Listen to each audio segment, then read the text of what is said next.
Ja, vielen Dank, Gabi, für die Einführung. Ja, auch nochmal herzlich willkommen von meiner Seite ans Auditorium, was ich jetzt leider nicht wirklich sehen kann, aber das ist jetzt Spezifik eines Online-Seminars. Wir haben das ein bisschen zweigeteilt. Wir arbeiten dann schon länger an diesen Themen.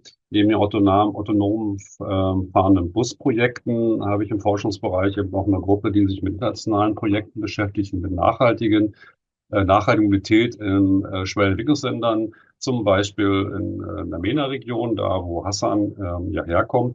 Und deshalb haben wir das ein bisschen zweigeteilt, um zu sagen, auch einen authentischen Vertreter aus der Region mit dabei zu haben.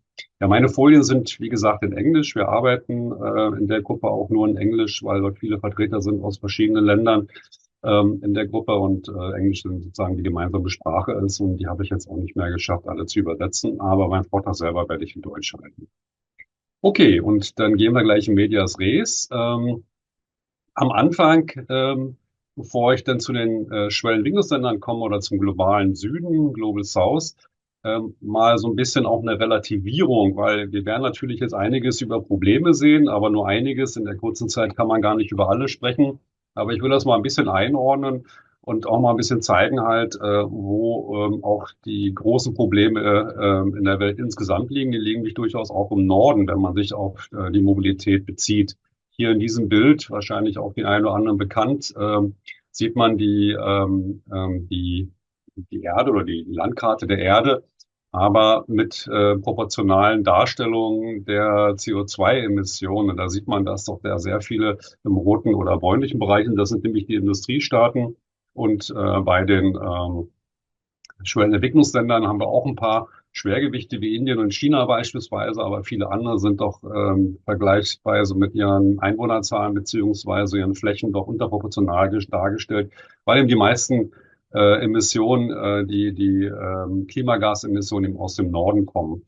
Und das ist auch im Verkehr so. Um das auch mal als Beispiel hier in Deutschland zu zeigen, wo eigentlich die Dramatik liegt, habe ich hier mal die Folie aufgelegt, die das Umweltbundesamt uns zur Verfügung stellt, nämlich die verkehrsbezogenen Treibhausgasemissionen in Deutschland. Wenn man hier sich die Entwicklung anschaut, von 1990 bis heute, haben wir da eigentlich gar keinen Fortschritt erzielt. Ja, also wir haben immer noch die gleichen, ungefähr die gleichen, ein bisschen kleiner jetzt hier durch die Corona-Krise, aber jetzt sind wir auch schon wieder angestiegen. Die gleiche Umfang der Emissionen im Verkehr, obwohl wir effizientere Fahrzeuge haben und zumindest einen kleinen Teil elektrische Fahrzeuge und so weiter. Aber das Größenwachstum der Fahrzeuge, insbesondere der Straßenfahrzeuge, hat das überkompensiert. Was aber diese Darstellung, die hat mal ein Kollege zusammengestellt, Herr Professor Holz-Rau, noch vermittelt, ist eigentlich das, was in den Industriestaaten sehr stark abläuft, nämlich, dass wir uns eigentlich in die Tasche lügen. Hier ist dargestellt, so wie die Bundesregierung denkt, dieses Problem, dass wir eben keinen Sinken haben in den letzten 30 Jahren im Verkehr, wie wir das in der Folge bewältigen werden, um dann 2045 auch im Verkehrsbereich eben klimaneutral zu sein.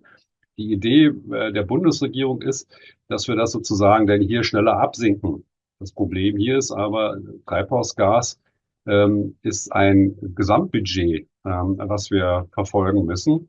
Das heißt, diese Darstellung reicht nicht aus. Wir müssten eigentlich, um das wieder einzusparen, weil wir zu viel produziert haben, müssten wir so stark absinken, dass wir schon 2037 etwa klimaneutral sind im Verkehr, ja, um das wieder einzusparen, hier diese rote Fläche.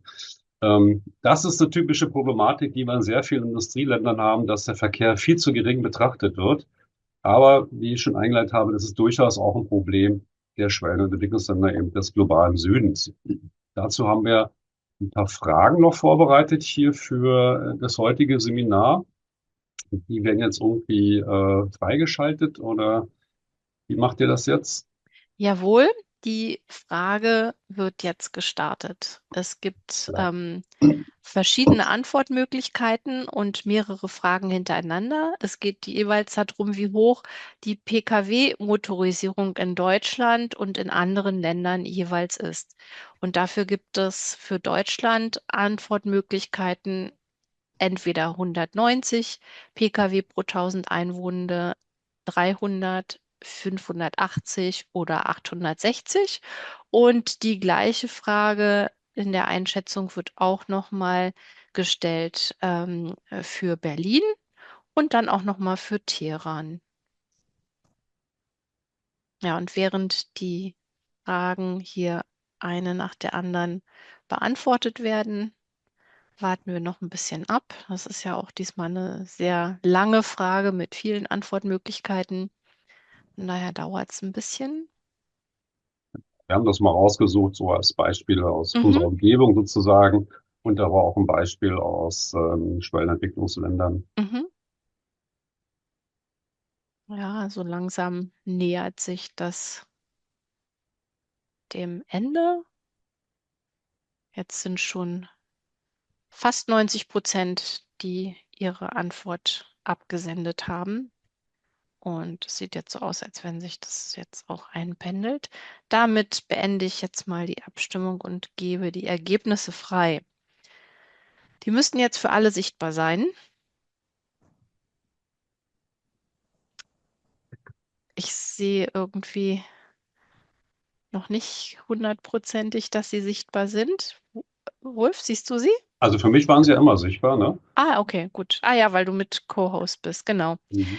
Ja, also was wir jetzt hier sehen, ist, dass für Deutschland eben die überwiegende Anzahl der Teilnehmenden, nämlich 60% der Meinung sind, dass es wahrscheinlich 580 Pkw pro 1000 Einwohner sind. Und ein kleinerer Teil von 32% schätzt, dass es 860 Pkw sind. Dann für Berlin ist das Bild ein etwas anderes. Da schätzen 51%, dass es eben 300 Pkw wären, während 31% die 580 für realistisch halten. Und wenn wir weitergehen zu Teheran, da sieht es so aus, dass 51% der Meinung sind, es seien 190 Pkw, 30% schätzen, dass es 300 Pkw pro 1000 Einwohner sind und dann jeweils 9% für die höheren Zahlen. Damit beende ich die Freigabe und überlasse dir, Wulf, gerne die Interpretation. Vielleicht noch mal eine Info, die ich im Vorfeld auch noch angeguckt habe. Zum Vergleich in China haben wir 2023 50 Pkw pro 1000 Einwohner. Aber die Ergebnisse, wie gesagt, werden jetzt gleich noch mal von Wulf-Holger Arndt interpretiert.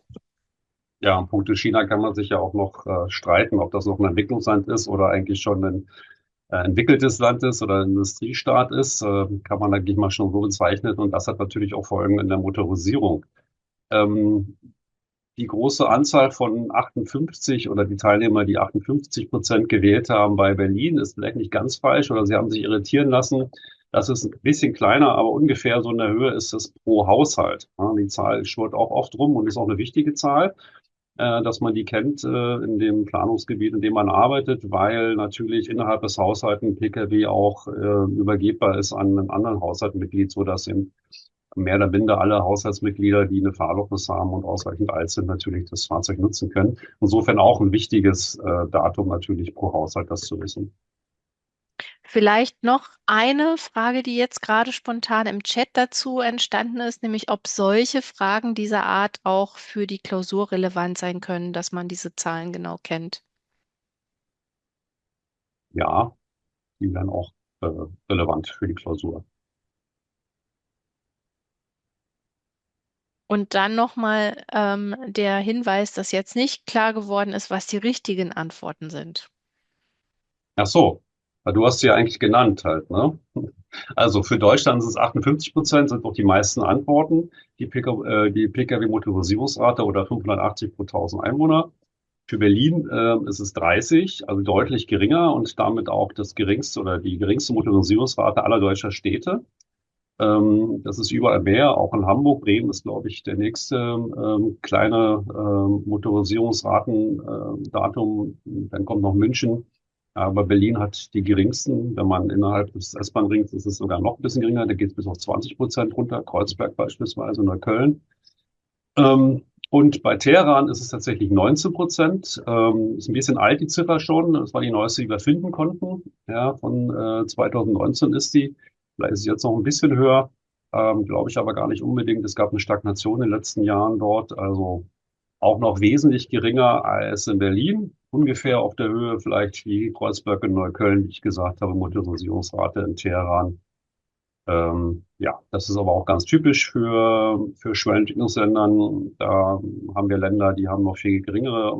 Gibt tatsächlich, ich glaube, müsst ihr jetzt Hussin sagen, ich glaube, in Ägypten liegt die sogar bei 10% oder knapp unter 10% die Motorisierungsrate. Viele Menschen haben da gar kein Pkw zur Verfügung, was positive und negative Auswirkungen hat. Aber das können wir gleich noch diskutieren.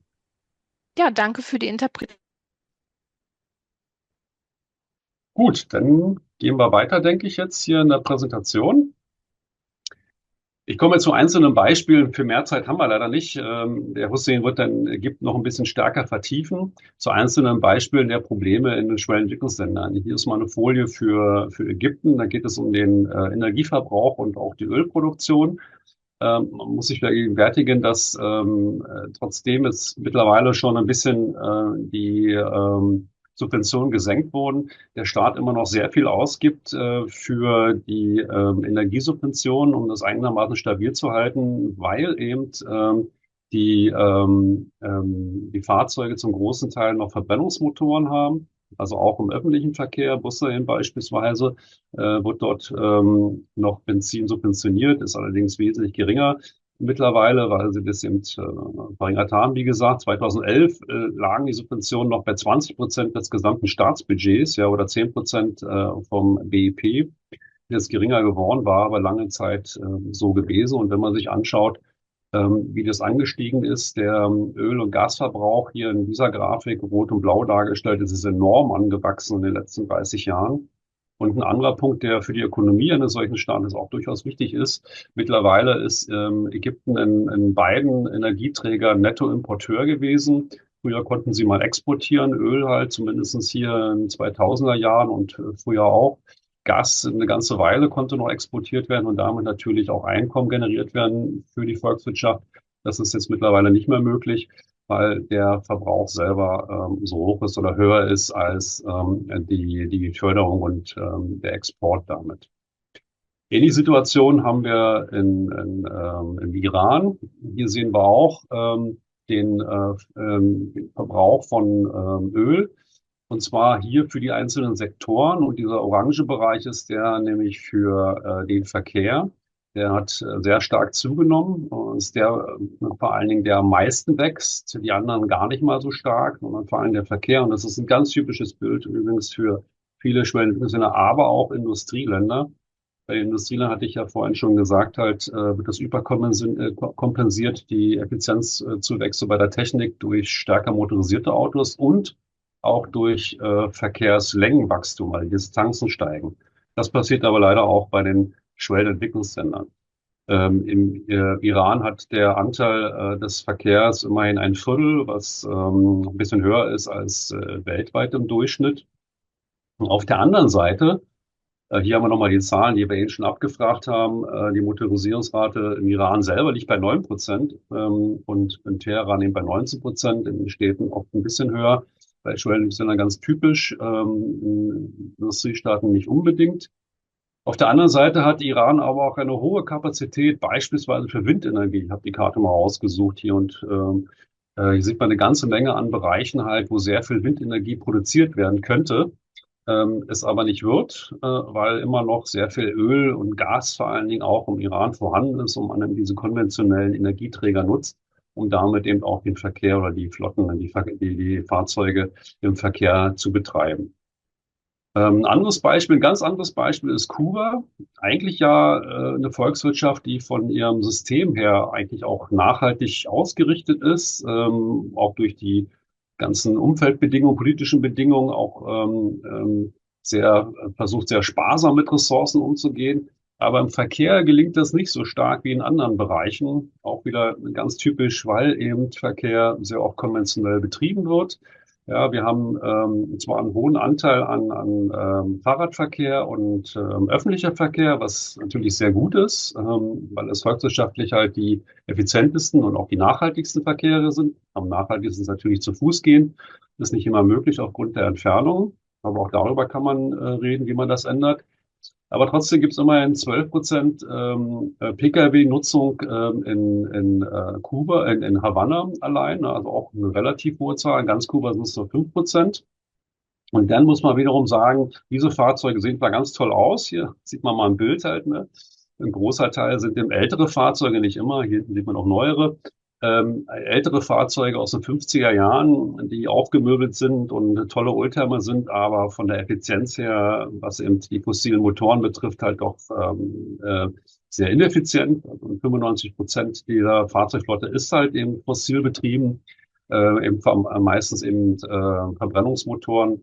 Benzinmotoren und damit halt natürlich eine hohe CO2-Emission, aber auch lokale Emissionen, auch Lärmemissionen, darf man nicht vergessen. Und auch, jetzt gab es mal wieder so ein bisschen eine Stagnation, aber so, wenn man sich einen längeren Zeitraum anguckt, steigt auch die Motorisierungsrate, also die Pkw-Motorisierungsrate in Kuba. Durchaus auch, wenn es noch relativ langsam geht, eine Entwicklung, die die Regierung beachten sollte. Und damit dort Vorkehrungen getroffen werden können halt für die Zukunft. Insgesamt hat Kuba natürlich einen geringen Anteil an den gesamten Emissionen der Welt mit 0,1%. Klar, es ist sicherlich nicht der große Erzeuger wie vielleicht Indien und China unter den globalen Südenstaaten, aber eben durchaus ein interessantes Land halt aufgrund seiner Entwicklung und seinen Potenzialen. Der anderen Seite werden eben zu wenig genutzt. Wir sehen hier zum Beispiel Öl- und Gasproduktion, Import und Export. Hier hat es auch nur einmal sich getroffen und ansonsten ist es ein Nettoimporteur. Und wenn man sich die Primärenergieerzeugung anschaut, dann ist ein großer Teil eben aufgrund dieser fossilen Energien produziert. Es gibt aber auch einen bemerkenswerten Teil von Biofuels. Allerdings haben die auch in den letzten Jahren, Jahrzehnten abgenommen. Das war ein Zuckerrohr gewesen, was dort genutzt wurde. Da denke ich mal, sollte die Regierung versuchen, das zu intensivieren. Letztendlich haben sie da auch noch schon einiges getan, aber da wäre einiges möglich. Was man hier kaum sieht, halt, ist Solar- und Windenergie beispielsweise. Na, das ist eigentlich auch schade, weil durchaus da in der Karibik viele Potenziale sind in beiden Richtungen. Ja, ein anderes großes Problem in den Schwellenländern ist die Verkehrssicherheit. Ja, immerhin 93% aller schweren Unfälle und tödlichen Unfälle passieren in Low-Income- und Middle-Income-Staaten, obwohl insgesamt nur 60% des gesamten Verkehrs dort stattfindet. Also es ist überproportional die Verkehrsunfälle, die dort stattfinden. Hier sieht man auch eine Karte halt so ein bisschen mit den Schwerpunkten, wo viele Unfälle stattfinden. Das hat verschiedene Ursachen. Das hängt mit dem Zustand der Straßen zusammen. Es hängt mit dem Zustand der Fahrzeuge zusammen. Aber es hängt auch mit dem Verkehrsverhalten zusammen. Also wie dort Ausbildung gemacht wird beispielsweise und wie dort tatsächlich auch, was für ein Fahrstil dort gefahren wird in den Ländern. Und das ist halt eben nicht mal ein angemessener Stil. Ich habe das selber in einigen Ländern gesehen, also in Teheran und in Kairo über die Straße zu laufen, ist schon eine Herausforderung für jemanden, der sich da erstmal nicht auskennt, muss man sagen. Aber auch in Indien war das nicht immer so einfach. Das ist manchmal schon ein sehr resoluter Stil. Und vor allen Dingen auf den Landstraßen gibt es da doch gehäuft zu Unfällen. Grundsätzlich will ich hier nochmal einen Zusammenhang darlegen, der wichtig ist zu betrachten. Ähm, Diese Folie lege ich immer gerne auf, um meinen Studenten zu erklären, wie Verkehr eigentlich entsteht, so im Grundsätzlichen. Man kann ja, jeder kennt wahrscheinlich diese Formel, die Geschwindigkeit ist gleich Weg durch Zeit, ne? Also Kilometer per Stunde oder Meter pro Sekunde kann man die Geschwindigkeit messen. Und wenn jetzt so ein konventioneller Verkehrsingenieur daherkommt und sagt, okay, wir haben da ein Verkehrsproblem, dort ist Stau, wir müssen auf dieser Strecke, auf dieser Verbindung den Stau auflösen, machen wir doch die Kapazität höher, damit die Fahrzeuge schneller fahren können. Also eine dritte Fahrspur zum Beispiel in einer zweispurigen Straße oder Autobahn oder setzt die Geschwindigkeit hoch oder sonst irgendwas halt um die Geschwindigkeit grüne Welle und so weiter.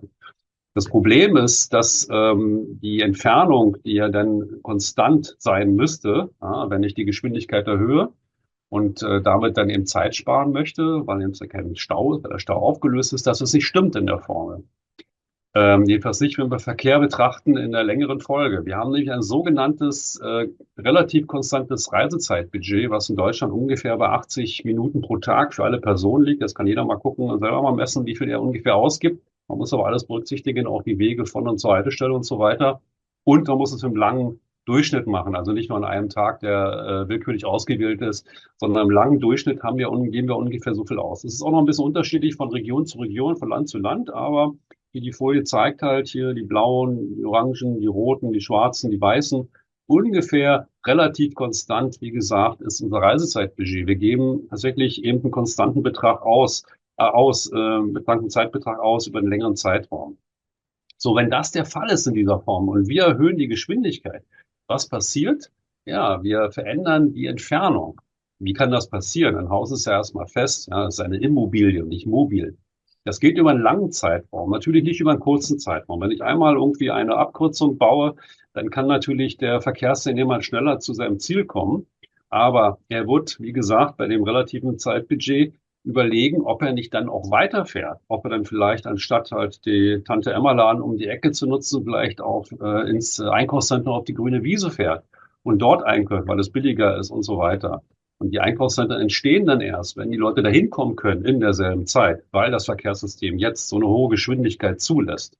Und dadurch verändert sich die Siedlungsstruktur. Die Siedlungsstruktur erzeugt dann Distanzen, und die natürlich vom Verkehr überwunden werden, also von den Fahrzeugen überwunden werden und damit natürlich ein Verkehrsverhalten generieren, was A, weite Entfernung präferiert und B, die Abhängigkeit von schnellfahrenden, weitfahrenden Verkehrsmitteln verstärkt, ne, was vor allen Dingen eben das Auto auch ist und das Auto ermöglicht.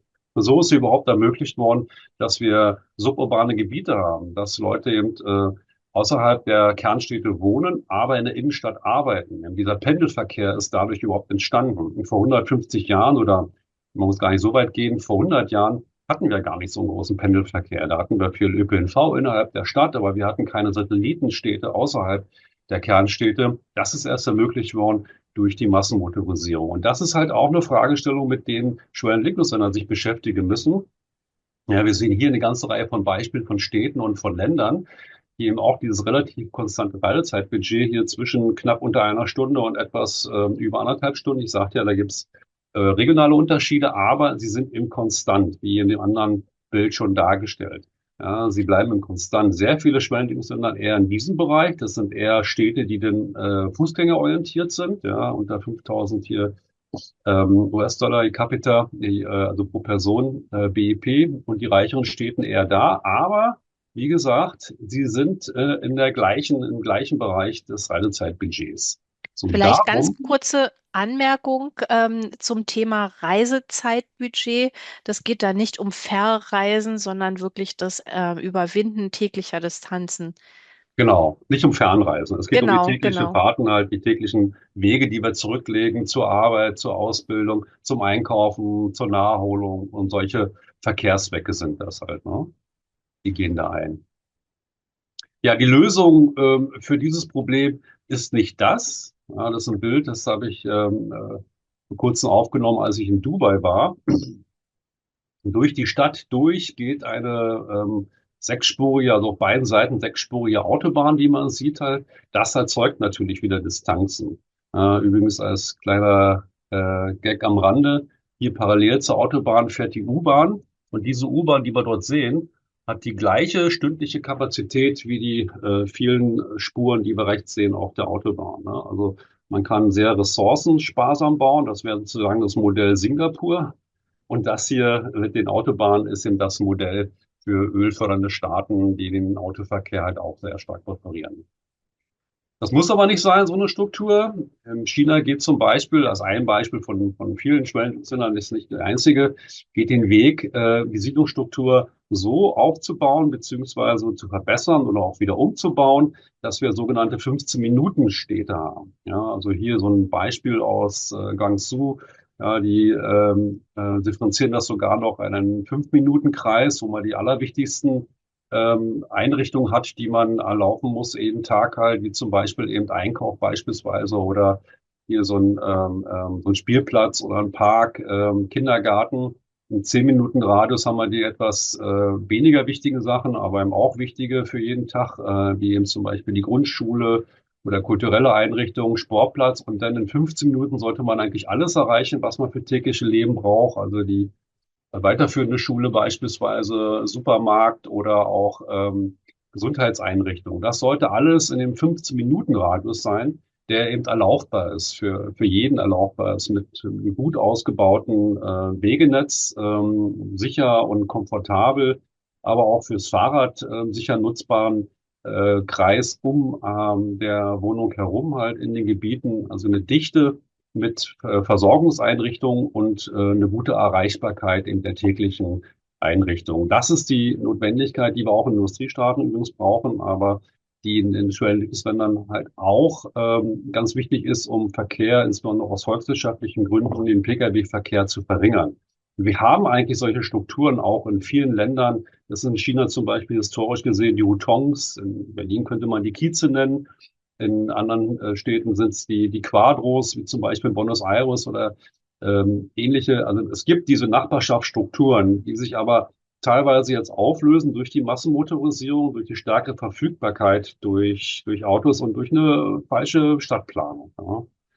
Noch haben wir die Chance, das zu ändern. Hier mal nur so ein bisschen plakativ dargelegt. Das sind hier meistens Städte aus Industrieländern, nicht ganz, ein paar wenige andere Beispiele, aber die meisten ja. Und dieser orange Bereich, ich hoffe, das ist zu sehen von den Farben her, ist der Anteil im Modal Split, also im Verkehrswahlverhältnis von den PKWs, ja, also oft halt 30, 40, 50%. Ja, hier bei Dallas zum Beispiel ist es 95% sogar. Oder bei Auckland, große Stadt in Neuseeland, 85%. Toronto, ja, 60%. Und bei den Schwellenentwicklungsländern haben wir noch ein etwas besseres Verhältnis in den meisten Städten. Hier ist es grün dargestellt. Das ist der Bereich eben der Fuß- und Radwege. Und der PKWs sind hier blau dargestellt. Und da haben eigentlich gar keine von diesen Städten über 50%, was hier eben wesentlich stärker vorhanden ist. Das heißt, wir haben dort noch eine Struktur, die sehr stark ausgerichtet ist auf Fußwege, Radwege und auch auf den öffentlichen Verkehr. Und die müsste stabilisiert werden, die müsste unterstützt werden. Und das tun auch einige Länder. Hier haben wir ein Beispiel neueren Datums.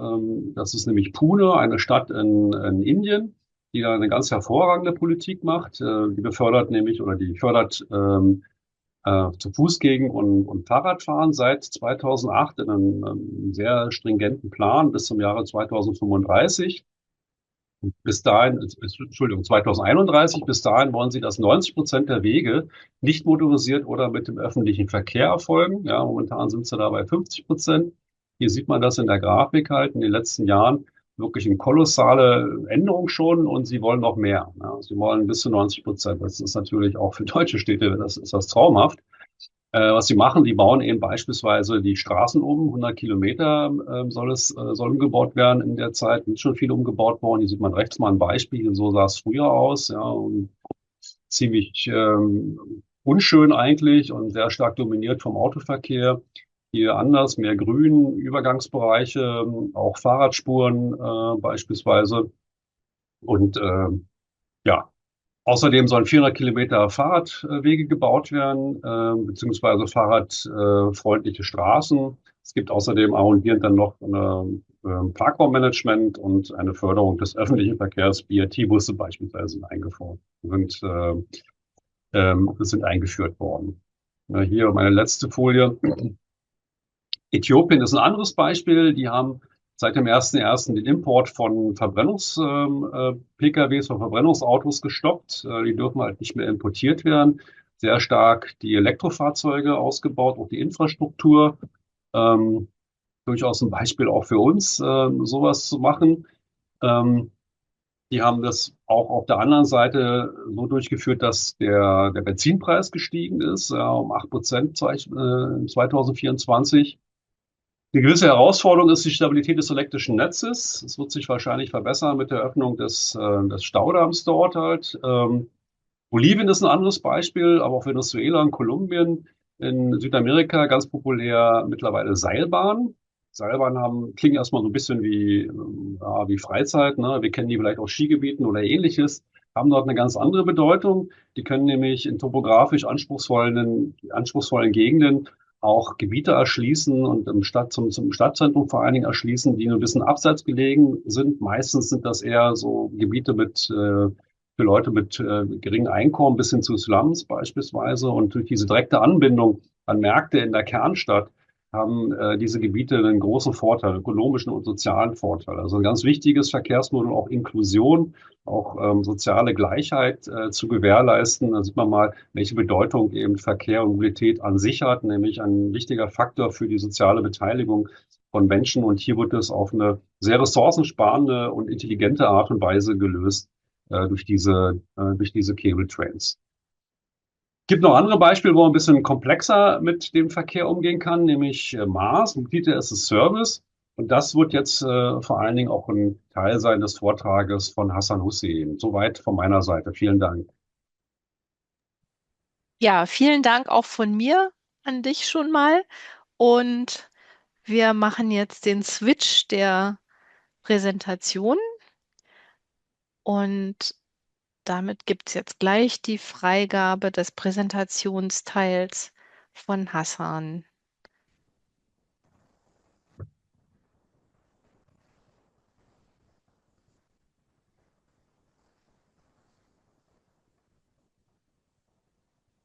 Can you see my screen now?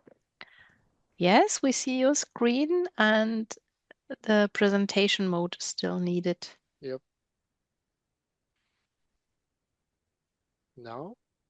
Perfect. Okay, so thank you very much first, Gabi, for the kind introduction, and thank you, Wulf, for the first presentation. I am glad to be following this. Let me please first start with a brief introduction about myself. So again, my name is Hassan Hussein. I'm currently a PhD candidate at the Center of Technology and Society, CTG, at the unit of Mobility and Space, Mobilität und Raum. And please apologies that my German is still advancing, so I will not be able to present my research today in German. I will be happy to try to test my German in the Q&A session, maybe, but for the presentation, I will be presenting in English. So I'm originally from Egypt, from Cairo, so my mother tongue is Arabic, but I can speak English on a professional level. My German and French are as well advancing. I'll be presenting to you today my ongoing research that is part of my PhD studies about integrated mobility systems and specifically in developing and emerging cities, focusing on the global south. So let me give you a brief introduction, what we'll be talking about in the agenda items. So we have three main topics. First of all, I will give a brief introduction as a basis of my research. So why does urban mobility studies actually matter, specifically if we're looking at the global south? Are there any magical solutions when we're talking about sustainable urban mobility? And I believe this is already strongly related to what Wulf has already presented previously. And then a very brief about sustainable urban mobility concepts. And then we will reach to the second part of the presentation, which is about Cairo and developing cities. So where are we currently? What are the status and some reflections on the status of urban mobility in Cairo? And then mobility as a service as an approach to integrated mobility systems. So here I will give you a very brief introduction about the concept of MaaS, mobility as a service, and some directions and challenges towards integrated mobility as a system application in developing cities. And then I'm looking forward to the open discussion afterwards. So let me start with something very general. I believe first slides will be a bit of basic. Everybody knows them. So why does mobility studies actually matter? Everybody can say a few things about the SDGs. So better quality of air, accessibility to everybody. Also gender equality can be also part of here. Industry, innovation, and infrastructure. So literally, I believe, in my opinion, every SDG relates to mobility in a way or another, but I don't need to present you this here. I do need also to tell you that mobility means accessibility. So if you are not having a good mobility system, you are actually an unequitable city, because good mobility planning should ensure a very good and equal access to services and opportunities to everybody living and visiting a city, regardless of their background, gender, physical ability, and etc. Of course, emissions, environment, and etc. So the impact of the transport sector in the environment. This is also something, a very brief introduction that we all know, and I don't need to delve into details here about it. Let's focus now on the space that actually mobility consumes in our cities. And it is very important to say that the space that the private cars need to move in a city, it's just for a very, very limited amount of time of the day, because most of the time, above 90% of the time, the cars are just parked. They're just being stored. They are into action for the remaining, let's say, from 8 to 10% in driving, looking for parking slot, partially in congestion, but most of our city space are actually wasted into parked cars and vehicles. As well, we can also talk about the noise pollution beside the air pollution and etc. But let's jump to the developing cities. So what happens when we don't actually plan mobility in a sustainable way? We just keep the demand, let's say, driving us towards our future.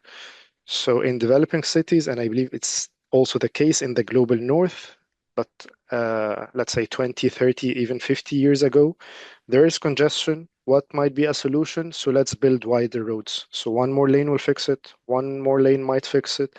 And then at the end, we lose our city. We don't have spaces for us to live in a city anymore because it's all wasted, again, as we said, into vast car spaces, more or less.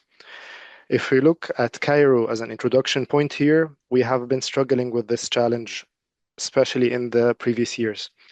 Unfortunately, this is a recent picture, a few years ago, of a district in Cairo called Heliopolis that has been, let's say, developed in a very unsustainable way because it prioritized the development of vehicles and cars in terms of the city livability. So you can see how it looked like in 2012, how we had a lot of green spaces, places for people to move, to sit, to go safely, cross, and etc. But now it's just a waste for cars actually to move. And this is 2020. Now it's 2025, and I can tell you that those streets are already congested. It's not as empty as they are shown now, but they are definitely not as livable as they were.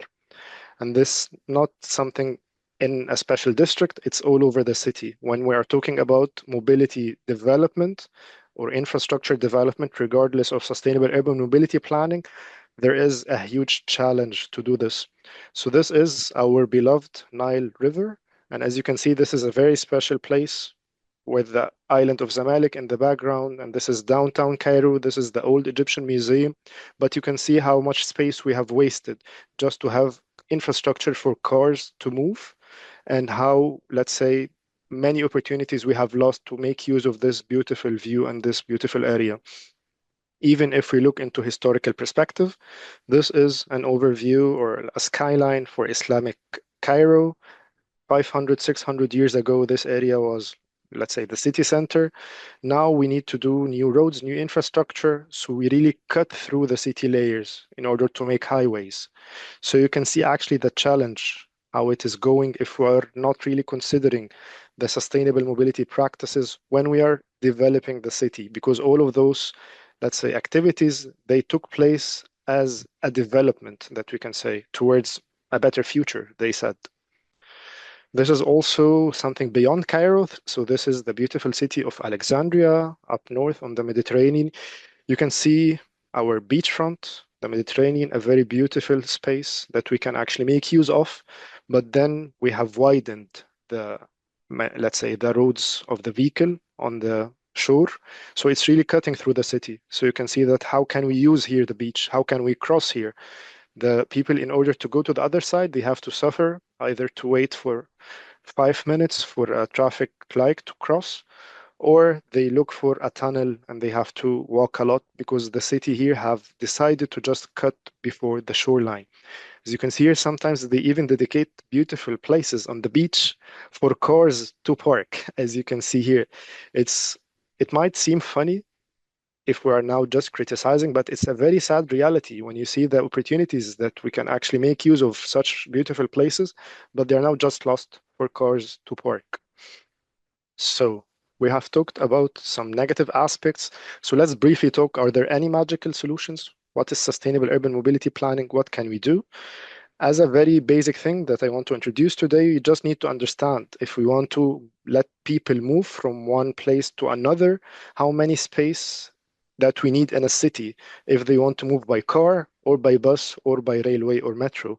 So for example, by cars, 175-meter wide to move in the same direction at the same time. But if it is by metro or railway, it's only 9 meter. Can you see the difference? We're talking about 10 times or 15 times more space. So it's very simple, actually. There is something called the mobility pyramid, and this is how we should plan our city. We should prioritize active mobility, as also Wulf has kindly mentioned before that in the presentation. So this is the priority. Even walking and cycling should be prioritized more than public transport, even in cities, followed by shared vehicles, so shared cars, car sharing, ride hailing, and Ubers. And the last thing should be the private vehicles development, be it cars, or even now people are talking about air mobility. So let's fly, not even ride, because it will also consume much more spaces in a city. So this is also a question for us to ask. What is the future of the city, or what is the future of mobility? Sustainably, if we want to talk about it. Because previously we thought sustainability or the future would be about flying, or it's about autonomous vehicles that are now being developed or sometimes even prioritized, or about electrification. But if we are again reflecting on what we have been discussing, the urban space in a city, we should definitely see the future of mobility in cities as an active mode or active way of traveling. Very briefly, again, some, let's say, sustainable urban mobility approaches. Very simple. We can say the avoid, shift, improve. You know, the 3 R's in, let's say, if we're talking about recycling, reusing, uh, I forgot it now, the third, reducing. We have also something similar to mobility. So avoid, shift, improve. Let's avoid any unnecessary trip. For example, today we're having an online meeting. We could have all traveled to the university to do this meeting in person, but it's unnecessary. We can still now communicate online in another platform. So we avoided a lot of mobility trips today. But if we had to go to the university, we can just simply shift to a more sustainable mobility mode. What is a more sustainable mobility mode? So we can then follow the pyramid again. So if we can walk or cycle, let's walk or cycle. If not, let's shift to public transport. What if there is no other option than having my car? Then we go to the last part of it, which is improving. So improve the transport mode at least. So not using normal diesel cars, at least make it electric. So that's the least sustainable thing if we're talking about this avoid, shift, improve at least. Something also that Wulf has kindly mentioned, it's about compact neighborhoods, sometimes called 15-minute city, 20-minute city.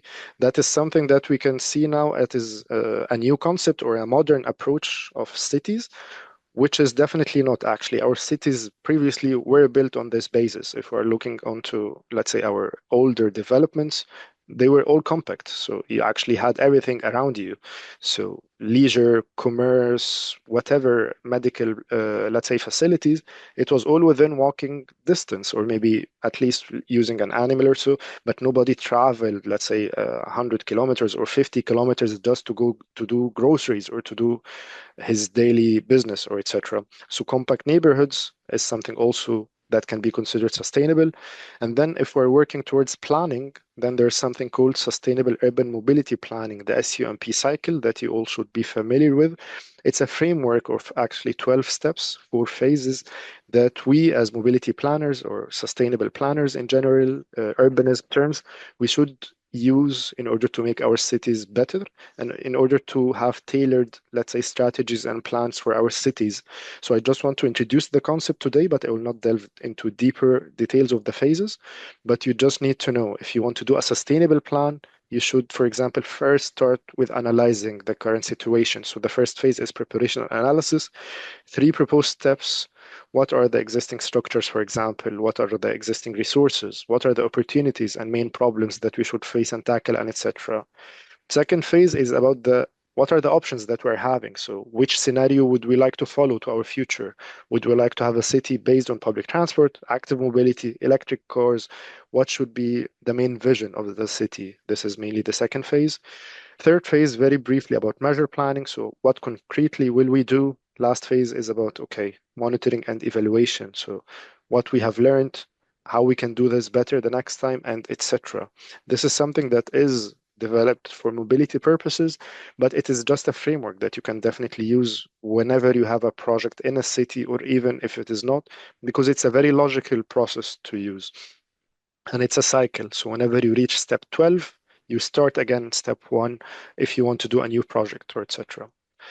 So enough talking about sustainable concepts as an introduction. Let's move to Cairo. So where is Cairo standing now? And actually, it's a very similar situation from Cairo to a lot of cities in the global south. And it is very similar to what has been the case in Europe and North America and a lot of other cities around the globe, but it is, let's say, in difference of time. So this was something similar and convenient for Europe 50 years ago when we were talking about the motorization rise. So Greater Cairo region, it's a very multi-layered city. I don't know if any of you have ever been there, but it's a very historical city. You can see here that actually it started 6,000 years ago, 10,000 years ago. You can see the pyramids in the background, and literally every era since then leaves its, let's say, landmark on the city itself, leaves its mark. So we have medieval Cairo, we have Islamic Cairo, we have modern Cairo, and etc. and etc. So it's a very multi-layered city, which is very interesting and challenging, but very diverse. If we're talking about the plan of the city, so Greater Cairo region actually have three governments. So it has Cairo, Giza, and Qalyubiyya. The eastern side of the river, the western side of the river, and let's say the more northern side. If we're talking about number of citizens, it's crazy. So this is from 2020, so that's almost 5 years ago. We have mapped 22 million citizens already living in Greater Cairo region in an area between 17 to 1800 kilometers. And you can see that the city is actually quite decentralized, that people have to move from east to west, sometimes even on a daily basis because of the job opportunities and etc. and etc. Choose here a bit the existing infrastructure, for example, for Cairo Metro, railway system, and etc. But what is even more and more challenging, if you were fascinated with the size of the city, I want to tell you that we are building currently another city with the same size as an extension. So we are now building the new administrative capital towards the west, towards the eastern side of the city. And previously the city stopped here. That's New Cairo. This is this part. And now we have, you can see, it's almost a double of the city that we're doing. So it's a very, very challenging situation we are now facing because it's a very great agglomeration and we're just almost reaching the Red Sea. So I believe in 20, 50 years again, the development will just reach the Red Sea. Let's focus on a bit of the challenges. So what are the main challenges? Mainly, I would say the population growth, because this is, let's say, one of the main reasons of everything else. So as the population grows, the city expands. So there is vast urban expansion. If we have more time, we can just have one dedicated lecture to see the different layers of the city, how it developed throughout the years. And because of this expansion happening very fast, so we have, unfortunately, an insufficient infrastructure all in all, especially if we're talking about sustainable mobility and in public transport infrastructure. So this led to increased car dependency. So the city is growing and the people need to move. So they need to rely more and more on cars. So this actually creates a lot of congestion. And beside this, we have a very, let's say, fragile governance system, multi-layered across the different districts, different governorates. So it's really challenging, even if you want to do something on ground, for the governance structures about it. If we're talking mainly about mobility, not just about urbanism, there are few challenges that I want to highlight on now. So first of all, first things come into mind, it's about informality. So we have a lot of systems in Egypt or in Cairo, but they're mainly informal. There is very obvious that there's a lack of passenger information system. So no physical stops in many situations, no maps to show you where are the bus going, and of course, no scheduling or no proper scheduling on real-time information. There are also some infrastructure challenges and network coverage reflected into the first and last mile, for example, coverage, quality of the service, and etc. The system can also be quite exclusive. Exclusive may affect gender, may affect either you're a local or a visitor based on the language, and they can also affect the physical ability of people. And I will also go to this point, the fourth point, more specifically afterwards. It's about segregated systems. So we have a lot of systems running in parallel, but they're not building on each other. So it's very segregated at the end. And last but not least, the most importantly is there is data scarcity. So you can see a lot of numbers that I'm showing today They're outdated because there are very limited up-to-date data in Egypt. They are not shown or they're not open for the public, not to, let's say, feel weird among others or not to be criticized because of the developments, or some data because they're not just collected as simple. So this is actually something very challenging to do something data related in such context. If you look on the diversity that I reflected earlier on, the multi-layered city, you can see it here in those pictures. So this is here, for example, the medieval downtown Cairo, and you can see it from the main streets that we have, sidewalks, infrastructure, and etc. and etc. It's quite similar to, for example, downtown Paris, because they were developed almost the same time and renovated, etc. So it's a bit similar. If we look to Islamic Cairo here on the bottom picture, you can see that it is an old city like all the Medinas around the world. So you can see it is characterized by smaller streets, not built for cars mainly. So it was mainly for people to move, maybe with animals, but not for cars. So it's very challenging to integrate such huge parts of the city now. There are some informal developments that are also characterized by very dense areas, very narrow streets, and there are very new developments.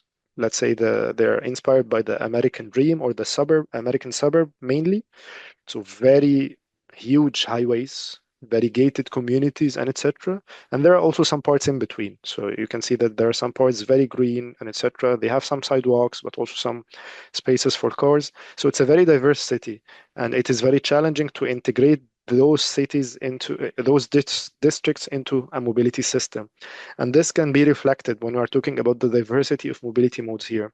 If we compare this, for example, to Germany, so any German city, you will see that they have S-Bahn, U-Bahn, a bus, maybe trams. If you have a water body, some cities have, let's say, ferries, but they're very similar at the end. In Egypt, it's more, let's say, specific. Where are you exactly? If you're into the narrower streets, you will find those smaller vehicles. So you can see the two-wheelers here, moto taxis, the three-wheelers like rickshaws, some, let's say, very informal modes like this is a very basic informal school bus that is also a development of a rickshaw. If you go to parts like the medieval downtown, you can see actually railways, you can see buses, and they're mainly diverse. So if you want smaller buses or smaller microbuses to enter smaller alleys, you can see this is a variation, a smaller one, and a very small bus, only 5 or 6 seater. So you can see we have also some electric buses, some double deckers that are actually gasoline and etc. But the issue is that they are all operating in a segregated way. Every system operates very independent, either by the payment method. You need to have a card for this or an application for that, and here you have to pay cash. This has a map. This do not have a map. This has an application. This do not have an application. They are all developed into an independent way, so they're not really building on each other. Let's see how does this affect the numbers. So here I'm showing now the modal shares of Greater Cairo region. So if we are looking into the 70s, you can see that the majority of people were mainly relying on public transport. So 60% of people using the public buses, private cars are just 8%. Let's go to the late 90s. Private cars have developed from 8% to 20%. Let's move again to 2014. The private cars has again raised from 19 or 20% to 22%, and public transport has been decreasing. Informal modes have been increasing more. So you can see with the microbus, which is the paratransit semi-informal system, is now the most used public transport mode in Egypt. And if we take an example to a new urban community, not the full city, but only New Cairo, you can see that new developments are dominated by private vehicles. So 75% almost of people use their private vehicles there. 15% use ride-hailing services and taxis. 11% only use public transport. And nobody walks or nobody uses the bike for day-to-day commuting across the city, which is a very sad reality that you can see the developments, how we had a very good public transport system or reliable public transport system in the 70s, but now it is losing interest or decaying for other developments. You can see this also here very visible if we are talking about the number of registered vehicles or private cars across the years. It has been increasing and it's almost doubling every 2, 3 years. Here we had a small decline during the Corona time, which is not so representable. But after this, you can see again, it is increasing. And what is also a very threatening thing is the willingness of people to shift. So this is a study that I have did a few years ago that actually the people using public transport, if they had the option to shift to ride-hailing services or private cars, the majority of the people said they would because the service itself is declining. And the willingness for people to shift to other sustainable modes is not as much as we are hoping for in the future. We can see this also if we're talking about the network coverage. So we have, let's say, good coverage for some mobility modes, but they're not connected to each other. So you see this is a system and this is another one, and these are two different operating systems. For example, if you want to plan your trip in Egypt, and then you use Google Maps like you do all over the world, you will not find all the mobility modes available, or you will not find them into real time. So in order to even understand what modes are existing there, it's a challenge, even if this is a new development by Google Maps that you can have now this information on it. So what do people actually do in Egypt? They try to use the social media to make the best use of trip planning. So you can find those are like Facebook groups. Apologies, this slide is totally in Arabic, but they use, for example, Facebook to do groups or even WhatsApp or even threads or etc. to just ask, how shall I go from this place to another? And they just send each other like comments or personal recommendations based on their experiences.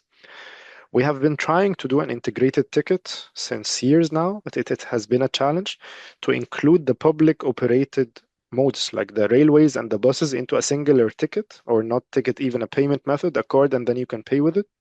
But this has been actually a plan since 2015, so that's even more than 5 years, almost 10 years, but it hasn't seen the light yet. So let me ask this question. How do users ride public transport without a proper passenger information and data about mobility in Cairo?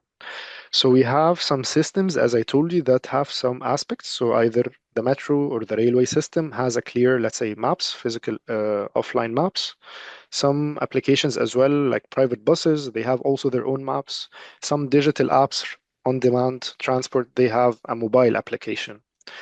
Others, if we're talking about public buses or even paratransit buses, they're using, let's say, more informal modes. So you can see here there is like a name. There is a number here, but they're totally in Arabic. So if you're not familiar with the Arabic language, you will not know where is this bus going. And even if you do, you will just know the end destination. So this is going to the pyramids. But what does it pass by? You will never know. For the informal sector, in order to make an efficient business model, so sometimes you find this guy here, which is just a caller. So they call and communicate with people. I'm taking this route. Are you coming? Would you like to come or whatever? But here you have to share, let's say, the profit with another person. So even some microbuses do not have anything. It's just a driver and passengers, and they communicate. How do they communicate? They made up a sign language. So what is this sign language, which is very interesting, very exclusive, but very fascinating to use? So for example, if this microbus is doing this hand gesture, for example, they're going to the pyramids, and the people, I don't know, they created this language in order to communicate to each other. This is an inverted triangle, so this is the pyramids, okay. This is a district called 6th of October in Egypt because it has a 6, so that's easy. This is الحي السابع, the seventh settlement, because this is a number 7 in Arabic. So it's a language that people just created in order to make sure. Some actually hand gestures do not really have a literal translation, but it's a language that I haven't really found out how did it develop. I, as a local Egyptian that was born and raised in Egypt for 20 years before I moved to Germany, I wasn't aware of this language and I had to learn it when I went on the streets. And of course, it's time consuming and it's something not at all introduced to foreigners or to other people in the city that are not using public transport. However, because I just noticed I really went beyond the time. We have a lot of new projects taking place in Egypt now in the public transport sector and the sustainable mobility sector. So we have a lot of public transport like monorails, BRT lines, electrical trains, that are taking place that are shaping a better future for the city, hopefully public transport. However, they are not integrated. Also, they're following the same previous system that they are just independent. They are just building on, let's say, okay, we want to have a connection, a fast one from east to west or something breaking down the city. But again, how will I reach this? How will I reach the monorail? How will I reach the BRT? This is not a question yet to be answered. Very quickly, I will explain the concept of mobility as a service as the approach I'm working towards in my PhD. So let's very simplify it to the basics that the people riding public transport has only one goal. The goal is to go from door to door, regardless which mode I will ride. I don't care, or most people do not really care. Is it a bus? Is it a train? Is it whatever? But they want to go there as fast, as seamless, that they do not want to exert efforts as much as they can. So if you have the best train in the world, but it's not door to door at the end, there is no trip, how to reach this train, how to go from the train stop again to my destination, it's not working. So the people want to leave their doorstep, so from their origin to the bus stop, to the train stop. So if there is a walking distance, that's great. If not, you have to have a connection here. You have to have a feeder system. Then the train, let's say, take me from stop A to stop B. Stop B is not my destination. I don't want to go to stop B. I want to go my final destination. So there should be also a last mile connection from the train stop, from the bus stop to the place that I really want to go.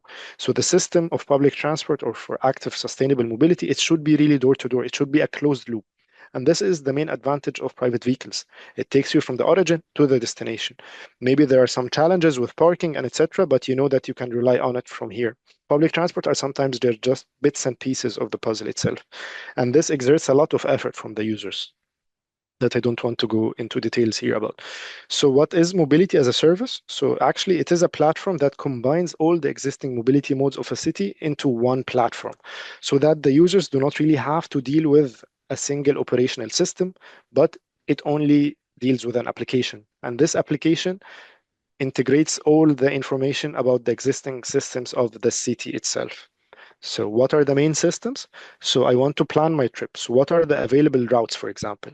So multimodal routing is the main and first feature of mobility as a service, which we refer to as MaaS. Seamless booking. Okay, now I know what are the available options. There is a bus, there is train, I can take a bike. I want to book it. Can I? Because Google Maps do not offer this. So mobility as a service platform allows you to book it, to have a unified payment system across the different modes, and to have at the end an integrated ticketing level. So there are some levels of MaaS integration that are actually used into theory and practice. So there is level 0, which is there is no integration at all. Level 1 is there is integration of information, such as Google Maps. So it shows you information in most cities, some cities. Level 2, there is integration of payment systems. So there is a single application that you can actually book your trip, find it, and pay for it, which is like Yelby available in Berlin by BVG. And there is the third level, which is actually integration of services offer for a bundling or subscription. Something similar to the Deutschland ticket, but if the Deutschland ticket included other mobility modes like car sharing or bike sharing or etc. But since the Deutschland ticket only includes public transport, so it cannot really even qualify for level 3. However, there are some examples of level 3 like WIM and City Mapper Pass and etc. But level 4 is not reached yet into reality. If we're talking about a full MaaS integration, that you have also one application, one platform that integrates everything in a private-public cooperation with a strong governance towards the final goals of the society and the city, this is not available yet. I'll skip this for the sake of the time. Why do we want to do MaaS? In order to have a better city at the end. So for the environment, to improve the efficiency, to have the data consolidated into a place, to be able to have a data-driven decision-making at the end. In order to, at the end, satisfy the customer, so that's the main aim, and then to have a very diverse revenue stream to attract new customers and etc. What are the main MaaS challenges? If we're talking about it, it's a system that builds on the existing. So physical and digital infrastructure, they need to be ready to be able to allow this. So the mobility as a service do not build new systems, but it just consolidates the information into one. So improving the infrastructure is a necessity. Governance and business model, this is also a very major thing if we're talking about MaaS, because how would you, let's say, allow the stakeholders to cooperate together? Who will be leading this governance system? How will you ensure that this system will also be operating if there is one stakeholder leaving the system at the end? So it should actually ensure that there is some sort of very clear data sharing let's say, management practices and protocols in order to ensure that it is a very fair, transparent system that is built on collaboration. But even if one stakeholder left the system will just not collapse. And then again, the mobility pyramid that we have introduced in the beginning. So you need to make sure that actually the mobility modes are promoting the more sustainable ones. So not to have an application or a platform that promotes car sharing or promotes ride hailing. It should be promoting active mobility, walking and cycling, and then public transport. Car sharing might be a solution if there is a weak link in the system, but it should not be the main priority of the system itself. And last but not least, we should include everybody in this application. It should be accessible to locals, to visitors, to also include tourists and etc. It should include the different, let's say, societal groups like students, elderly, the different level of physical abilities in the society, the different gender needs in a city, technology familiarity also, because we're talking about developing cities, global south, sometimes technology is not so common. So digital literacy is a topic here, and also about online payment, data security, cybersecurity, about trust and safety. So at the end, reflecting on the main challenges of the urban mobility in a city, you can see that mainly my hypothesis is, can mass tackle those main challenges about data scarcity, informality, and segregated system in order to build a main framework towards improving the network coverage and the infrastructure, but into a holistic way, not in just a segregated way. There are some questions that we need to ask ourselves first before doing mass as main stakeholders. So what main problems do we want to tackle? What is the main goal of this mass? What is the vision? Is it to reduce emissions? Is it to increase the revenue, for example, to attract tourists? Who are the main target users? Is it locals? Is it tourists? Is it vulnerable groups? But again, if we want to do this in a very sustainable way, we need to again reflect on the sustainable urban mobility cycle with the four main phases and tailor it to the city itself towards a mass integrated approach. So maybe we can do something that this exercise that I'm currently working on. So identifying the main issues for the user groups, what would be the objective for mass here? What KPIs and targets can we relate it to in order to have a full vision at the end?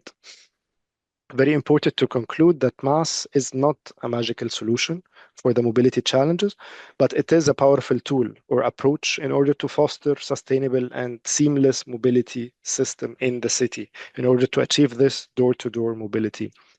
Apologies for the time. I believe I have taken much more than I planned to, but I just went through myself. So I would be happy to take your questions now, or please feel free to reach out to me later via email or via LinkedIn. I'd be happy to take your questions.